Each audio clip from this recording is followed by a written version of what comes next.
అయిపోతుంది అనుకుని interval scene అయితే మాత్రం నిజంగా చెప్తే 2000 పెట్టుకున్నా తక్కువైనా. ఈ మధ్యకాలంలో వచ్చిన సినిమాల్లో ఇలాంటి ఇంటర్వెల్ ఎప్పుడు చూడలేదు.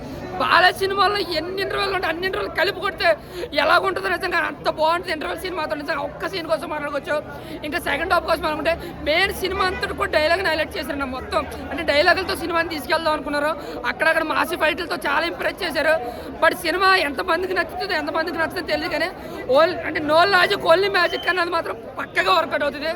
ఎంజాయ్ చేస్తారంటే బాలయ్యని చూసి అలాగా అంటే కొన్ని సీన్ చెప్తాను కదా. ఒక బాలయ్య బోయపాటి సినిమా అంటే 3 సినిమాలకు మించి ఇందులో ఫైట్లు కానీ కొంచెం ఓవర్ యాక్టింగ్ సీన్స్ కానీ అంటే కొంచెం ఓవర్గానే ఉన్నాయి కాదు. అక్కడ బాలయ్య చేశాడు కాబట్టి మనకు కొంచెం నవ్వు వస్తుంది, ఎంజాయ్ చేస్తాం, కేకలు వేస్తాం, ఎంజాయ్ చేస్తాం. సినిమాని బోర్ అయితే కొట్టలేదు అన్న. బాలీవుడ్లో అయితే అంత ఎక్కుతుందన్న నమ్మకం అయితే నాకు లేదన్న. తెలుగు వరకు అయితే సినిమా బ్లాక్ బస్టర్ అవ్వచ్చు కానీ అంటే మనకు బాలయ్య ఎలా ఉంటాడో బాలయ్య ఇలా కాంబినేషన్ ఎలా ఉంటుందని తెలుసు కాబట్టి. కానీ బాలీవుడ్ కన్నడ విషయానికి వస్తే అది ఎంతవరకు రీచ్ అవుతుందో తెలియదు. ఎందుకంటే ఓన్లీ డైలాగులతో సినిమాని తీసుకెళ్దాం అనుకున్నాడు ఇది ఒకటే. కానీ ఇంటర్వెల్ సీన్ మాత్రం నిజంగా ఆ ఒక్క ఇంటర్వెల్ సీన్ కోసం చాలా మంది ఆ సీన్ కోసం వస్తారు సినిమా రిపీట్. నాకైతే 600 ఒక ఇంటర్వెల్ సీన్కి వస్తాను. ఇంకా తమనన్న బ్యాక్గ్రౌండ్ నిజంగా అక్కడ నాకు ఎంత ఇచ్చాడు దానికి డబుల్ ఇచ్చాడు. నిజంగా చెప్తాను సినిమాని మాత్రం చాలా ఎంజాయ్ చేశాను నేనైతే మాత్రం. అది బాలయ్య సినిమా కాబట్టి తెలుగులో అయితే బ్లాక్ బస్టర్ అవుతుంది, మిగతా సినిమా వరకు తెలియదు.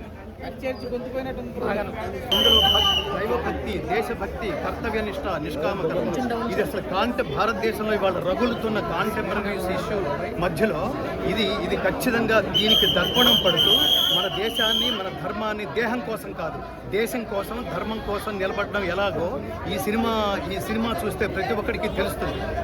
నిజానికి వాళ్ళ సనాతన ధర్మం మేలుకొనుందా నిద్రావస్థలో ఉందా అంటే ఖచ్చితంగా మాలాంటి వాళ్ళు నిద్రావస్థలోనే ఉందని చెప్తారు. ఎందుకంటే పాయింట్ బ్లాంక్లో గన్ పెట్టి నువ్వు హిందువా అని అడిగి మరి అమాయకులైన 26 మంది కాశ్మీర్లో పర్యాటకుల్ని చంపేసిన ఒక్క హిందువు రోడ్డు మీదకి వచ్చి నిరసన వ్యక్తం చేయలేని ఒక్క స్వామీజీ కూడా కొన్ని లక్షల మంది ఒక్కొక్క స్వామీజీకి కొన్ని లక్షల మంది వాళ్ళు ఏమంటారు భక్తులు ఉన్నప్పటికీ రోడ్డు మీదకి వచ్చి నిరసన వ్యక్తం చేయలేని ఈ దేశంలో ఇంత ధైర్యంగా సినిమా తీయడం అనేది చిన్న విషయం కాదు స్వామి.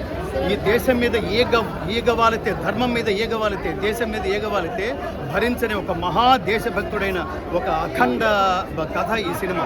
నేను ముఖ్యంగా కోరుతుంది ఏంటంటే మన మోడీ గారు ఈ దేశ ప్రధాని మోడీ గారికి ఖచ్చితంగా చూపించి తీరవలసిన సినిమా. ఈ సినిమాలో మధ్యలో ఎక్కడో సర్జికల్ స్ట్రైక్ అని కూడా అంటే ధర్మ సంస్థాపన. నేను భగవద్గీత అనే మార్గంలో 2 దశాబ్దాలు ఉన్నాను మిత్రమా. ఈ 2 దశాబ్దాల కృషిలో నేను భగవద్గీత తప్ప నేను ఎప్పుడు ఏది మాట్లాడలేదు. నేను ఎంటర్టైన్మెంట్